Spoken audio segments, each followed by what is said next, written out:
Hey everyone, it's Jenny from the WOW Creative team. I hope you're all staying safe and healthy. This month at WOW we have a rainbow theme and I'm going to be showing you how I created this card. It is quite time consuming, just a word of warning.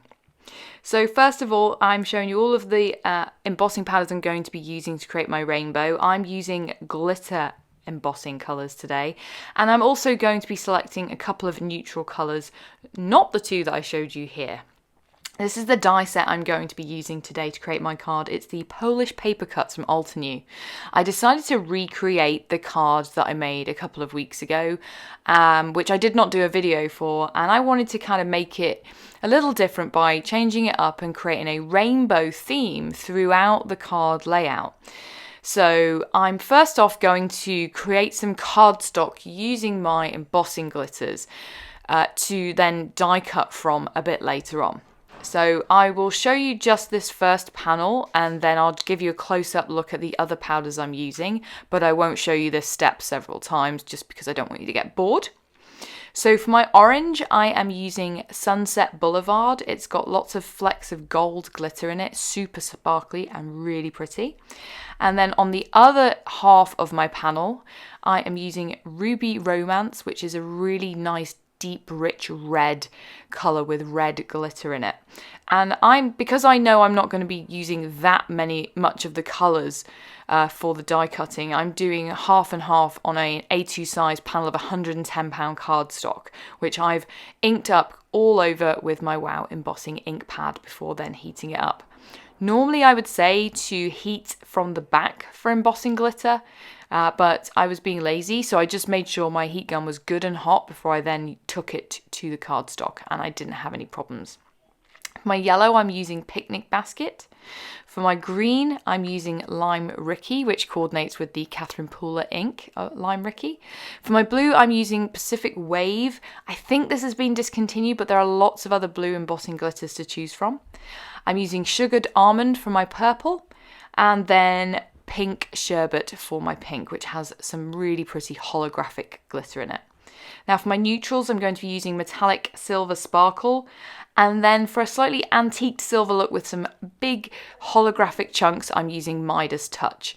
And for this one, I wasn't sure how much I would need, so I actually coated the entire panel with the embossing ink and Midas Touch. And look at that, just love how those big chunky bits of hologram get embedded. Now you definitely will with Midas Touch need to heat from behind, otherwise those chunky bits blow off the minute you hit them with your heat gun. This is a look at the card I told you about that I've made previously, and I wanted to recreate using embossing glitters. And I will show you how not to do it first. So I'm doing this in the similar way that I made my first card, which is not embossed. It is actually direct to paper inking.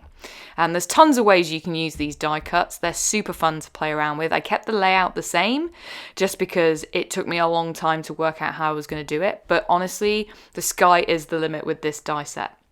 So I tape these down. I'm working in a rainbow color from top to bottom, and you will see that when you add washi tape to embossing glitter, it lifts it off. Not a good idea. It's savable, but just a word of warning, don't tape your die cuts down. I'll show you how I got around it in a little bit later on.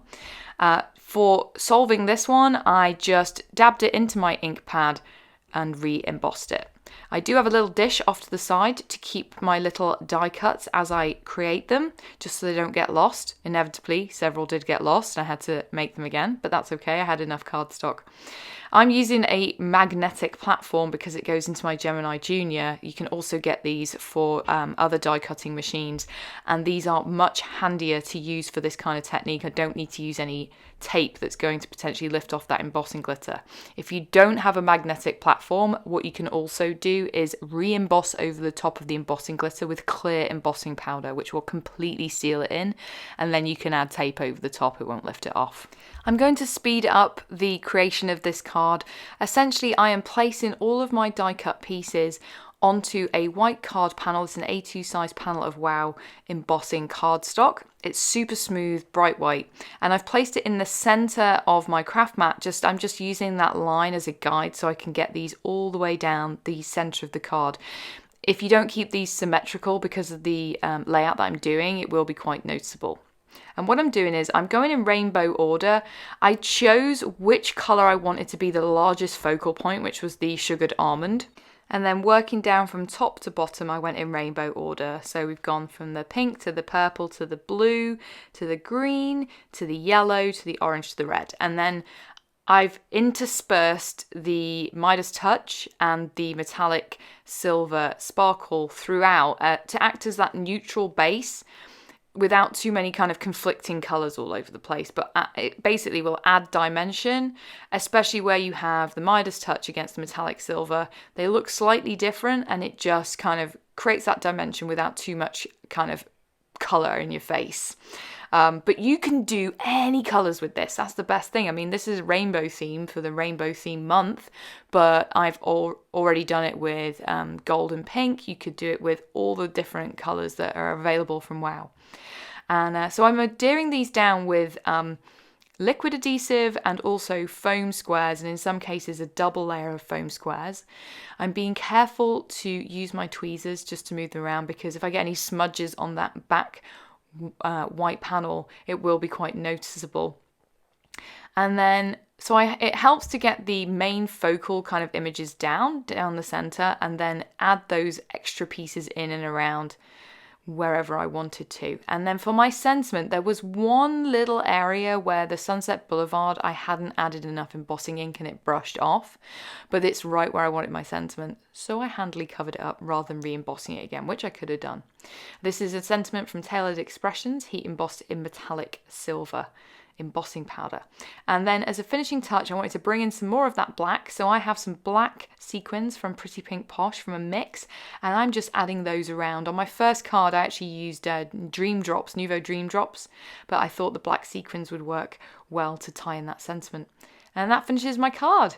Be sure to check out all the other videos over on the WOW Embossing channel. We got loads for you this month, and have a wonderful day. Thanks for watching. Bye.